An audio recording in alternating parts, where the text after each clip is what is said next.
One of these songs was written on an airplane and rushed to beat a dozen copycats to the radio.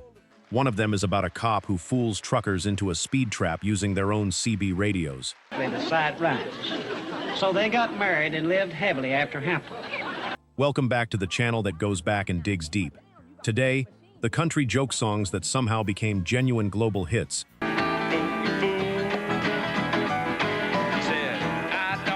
From the 1960s to the 1980s. Every story is true, verified, and funnier than you'd expect. Let's get into it. Put the pedal to the metal and let it roar. Number 9. Dick Feller, the credit card song.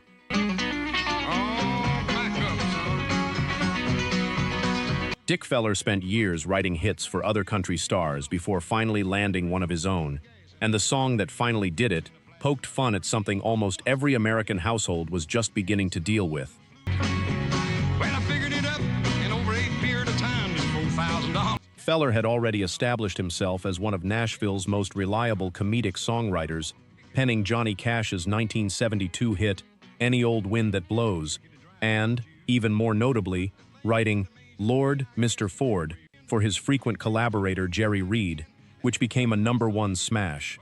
But Feller's own recording career had struggled to catch fire, bouncing between labels with only modest chart success. Credit card, honey, we done plumb out of gas. Well, if all the cards were played... In 1974, Feller wrote and recorded The Credit Card Song, a wry, exasperated story about a man drowning in mounting credit card debt during the exact moment American consumer credit was exploding into everyday life. The song's comedic premise, a regular guy essentially narrating his own financial unraveling in real time, resonated with an audience just beginning to feel the same squeeze in their own wallets.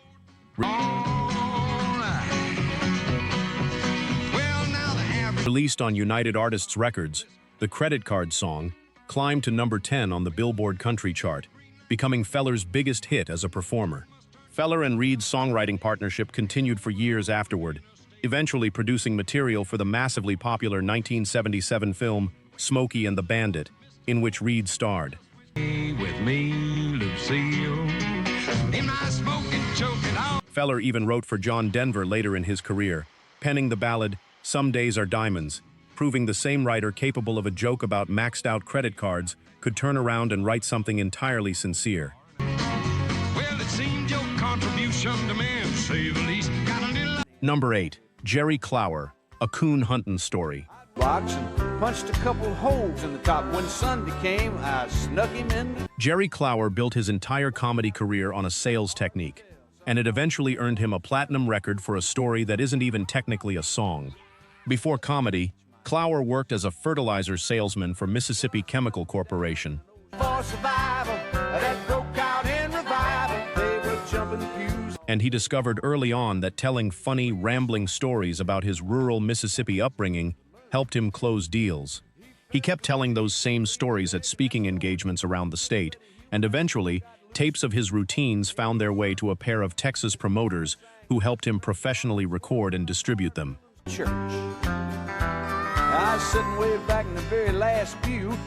His breakthrough came when a radio station owner in Jacksonville, Florida, received an early tape of Clower's signature bit, A Coon Huntin' Story, and it drew such an overwhelming response from listeners that he flew Clower out to open for a major touring show. Shouting, hallelujah. Well, Harv hit the out dance. There was just one problem. The headliner's manager refused to let Clower perform because he wasn't a union member. Undeterred, the promoters simply put Clower on stage while the house lights were still up, and audience members were still finding their seats. As that squirrel made laps inside her dress, she began to cry and then to confess to... A Coon Huntin' Story eventually earned Clower's recording a platinum certification for selling more than $1 million worth at retail. Bertha Better Than You, who'd been watching all the commotion with sadistic glee. And Clower went on to become a genuine Grand Ole Opry star, earning the nickname The Mouth of Mississippi. A fertilizer salesman's sales pitch turned into one of country comedy's most beloved recordings. And even without an invitation, there were at least 500 rededications. Number 7. Larry Groce, Junk Food Junkie. That I keep under lock and key, and I take it off to my closet. Larry Groce wrote his only hit song sitting behind the wheel of a Volkswagen bus, driving cross-country while eating exactly the kind of food the song would end up making fun of. Groce, primarily a folk singer who performed in coffee houses, had noticed a very specific hypocrisy taking shape across America in the mid-1970s. Yes, they are. Oh, but at night I take out my strong bomb. The exploding health food movement, full of people loudly proclaiming their commitment to organic eating and whole grains, while secretly sneaking off to indulge in Twinkies and corn chips when nobody was watching. Groce, a self-described junk food lover his entire life, decided to turn that contradiction into a song. Lord, have pity on me, all right. At lunchtime. He wrote Junk Food Junkie during a drive from West Virginia to Boston for a gig, and recorded it live at a small folk club in Santa Monica, California, capturing the audience's genuine, spontaneous laughter directly on the track. And only eat homegrown spice. Got a John Keats autographed Grecian urn filled up. Released in 1976, it unexpectedly climbed all the way to number 9 on the Billboard Hot 100, helped along significantly by novelty radio champion Dr. Demento, who played it repeatedly on his nationally syndicated show. Groce has always been candid that he's a one-hit wonder. Corn chips, Dr. Pepper, and an old moon pie. I sit back in glorious And he leaned into that legacy afterward, going on to record 9 children's albums for Disney, and later hosting the long-running live radio show Mountain Stage. A song about hypocritical health nuts, written in a van while snacking, became one of the defining novelty records of the entire decade. chips and a ding-dong by my head. In the daytime, If you're locked into this one, most people scrolling past these songs have no idea what it took to make them. We digs that history back up, one record at a time. The subscribe button costs nothing, and it means you won't miss the next one. Number 6, Archie Campbell, Rindercella. I'll tell you what I'll do. I'll tell you the story of Cinderella. You learn this, and then Archie Campbell turned a deliberately mangled fairy tale into one of the most beloved comedy bits in American television history, and he didn't even invent the technique himself.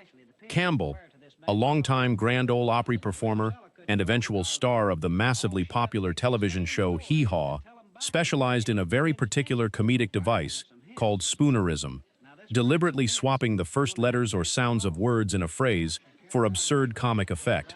yeah. Like, for example, instead of Cinderella, you say Rindercella. His signature routine took the classic fairy tale Cinderella and spoonerized it from start to finish, turning it into Rindercella, the story of a beautiful burl who slopped her dripper at a drancy fess, pursued by a pransome hints. And you tell it to your kid, all right? All right. All right, once upon a time, in a Campbell openly acknowledged the technique borrowed heavily from an earlier radio comedian named Colonel Stoopnagle, who'd performed similar spoonerism routines back in the 1930s. But it was Campbell's specific delivery, deadpan, warm, and unmistakably Southern,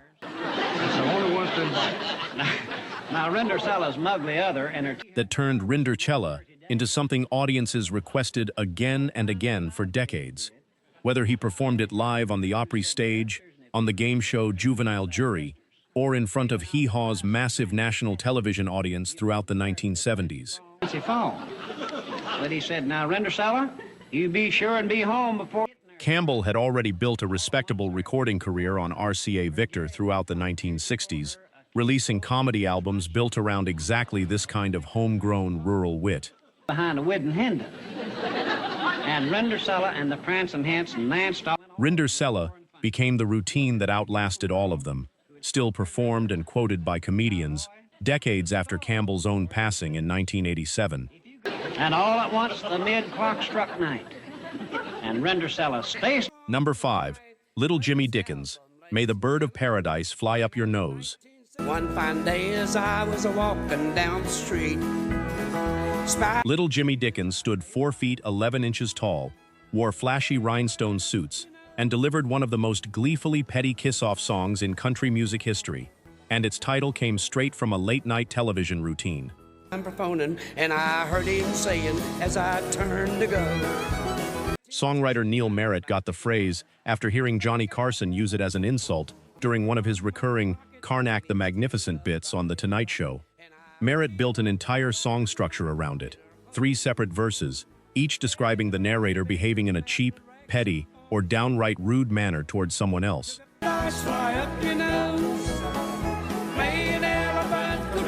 Followed by that person hurling the bizarre curse back at him as payback. Dickens, already a Grand Ole Opry legend and close friend of Hank Williams, who'd nicknamed him Tater after one of his earlier hits, recorded the song in March 1965, almost as an afterthought. My laundry man is really on his toes. He later admitted he had absolutely no idea it would become the hit that it did. Released that September, May the Bird of Paradise Fly Up Your Nose spent 2 weeks at #1 on the country chart and crossed all the way to number 15 on the pop chart.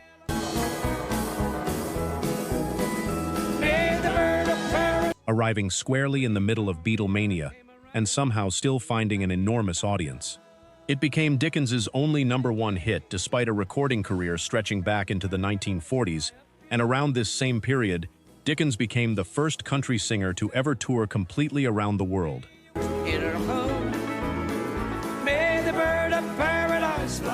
Number 4. Cledus Maggard, The White Knight. CB, yeah, Citizens Band, keeps you up to date with the fender benders and the Cledus Maggard wasn't a real trucker, a real outlaw, or even a real person. He was an advertising executive who accidentally became a one-hit wonder while researching a completely unrelated ad campaign. Hammer down to Macon town, gonna... Jay Hughley worked at an advertising agency in Greenville, South Carolina, when he was assigned to help create a campaign built around the rapidly exploding Citizens Band radio craze sweeping the country in the mid-1970s. Saturday night and my handle is the White Knight. How about it? Hughley admitted he knew almost nothing about CB radio culture going in, so he took detailed notes, leaned on co-workers to help decode the specialized trucker slang, and eventually turned his research into an entire song. Under the invented name Cledus Maggard, borrowed from his own mother's name, Cleta, Put the pedal to the metal and let it roar. Hughley wrote a story song about a trucker with the handle Mean Machine receiving a CB tip from a fellow driver calling himself the White Knight, warning him the coast was clear of police.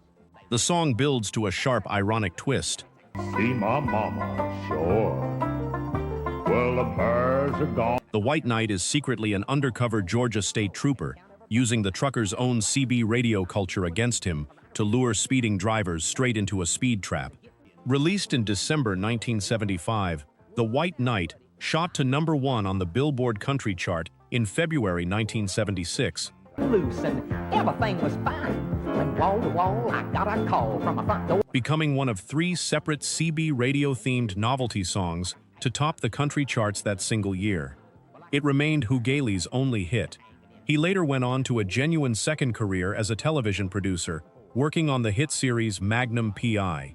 Bing, bing. About the time I hit 92, I saw something flashing in my rear view. Thought to myself. Number 3, Jerry Reed, When You're Hot, You're Hot.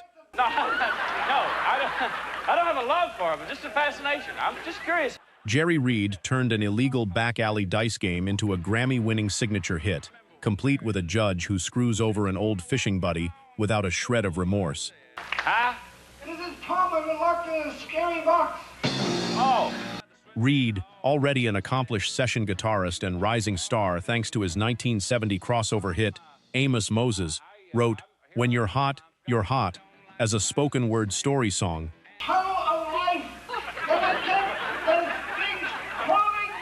Following a gambler riding an unstoppable winning streak in an illegal craps game until police break it up and confiscate his winnings as evidence.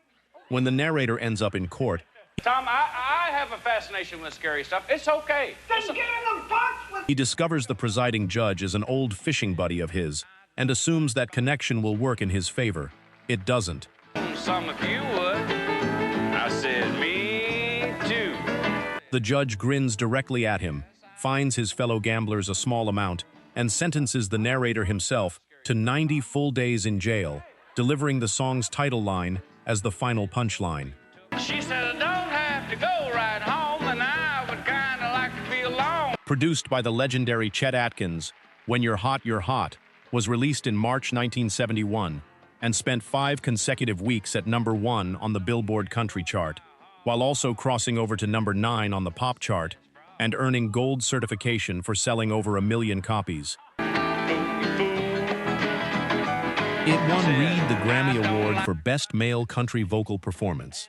The song's title phrase became such a widely used catchphrase that it later turned up in commercials, television promos, and even a Scooby-Doo cartoon episode featuring Reed himself as a guest star, decades removed from its original punchline about a very unlucky trip to court. About it. I've written songs about scary stuff, Tom. It's okay. Number 2, Jim Stafford, Spiders and Snakes.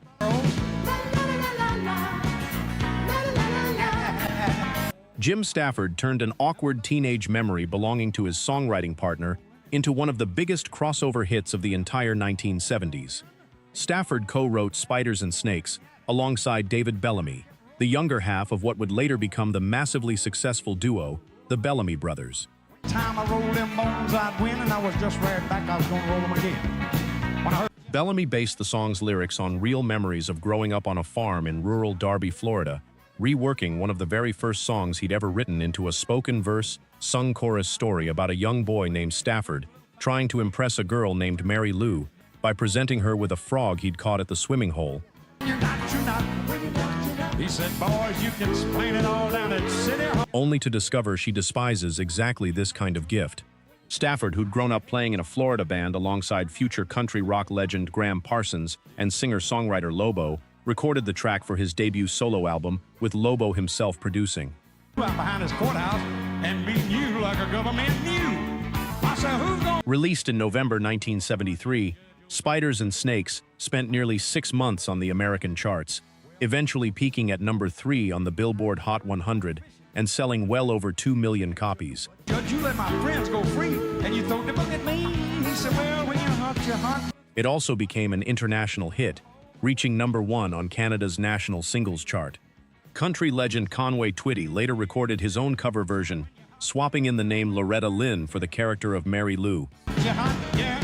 When you're hot, you're hot. When you're not, you're not. Well, Stafford would go on to marry singer Bobby Gentry in 1978, adding one more unexpected connection to a song built from nothing more than a farm boy's teenage embarrassment. out behind his courthouse and beating you like a government knew. I said, who's gonna... #1, Ray Stevens, The Streak. Just his tennis shoes, guess you could call him unique. Ray Stevens wrote country music's biggest global joke song of the entire decade on an airplane, racing against a dozen competing songwriters who'd had the exact same idea. By early 1974, streaking, the act of running naked through a public space, The chief, he's always making the news. had exploded into a genuine national phenomenon, with organized events happening on college campuses across the country and constant national news coverage treating it as a full-blown cultural epidemic. She'd already got a free shot. Well, yes, they call him the street. Stevens, already an established hitmaker thanks to his 1970 Grammy-winning ballad, Everything is Beautiful, spotted a magazine article about the trend and immediately recognized a perfect comedy song. Where do you think you're going? You get your clothes on! He started writing lyrics on a plane and kept working right up through the actual recording session, racing to beat roughly a dozen other streaking songs that were simultaneously being rushed to radio stations by other artists chasing the exact same fad. Just his tennis shoes, guess you could call him unique. Stevens's version 1, built around a bewildered small-town reporter character, repeatedly warning his wife, "Don't look, Ethel," the song became an absolute sensation. Released in February 1974, The Streak hit #1 on the Billboard Hot 100 in May. Ethel, you shameless hussy! Staying there for 3 consecutive weeks, while simultaneously topping the charts in Canada, the United Kingdom, and New Zealand. The timing turned out to be almost eerily perfect. The street. He likes to turn the up. Just 5 days after the song's release, an activist named Robert Opel streaked across the stage during the live broadcast of the 1974 Academy Awards, handing Stevens' song an entirely unplanned, real-time promotional moment watched by tens of millions of people worldwide. I hollered up at Ethel. I said, "Don't look, Ethel!" Too late.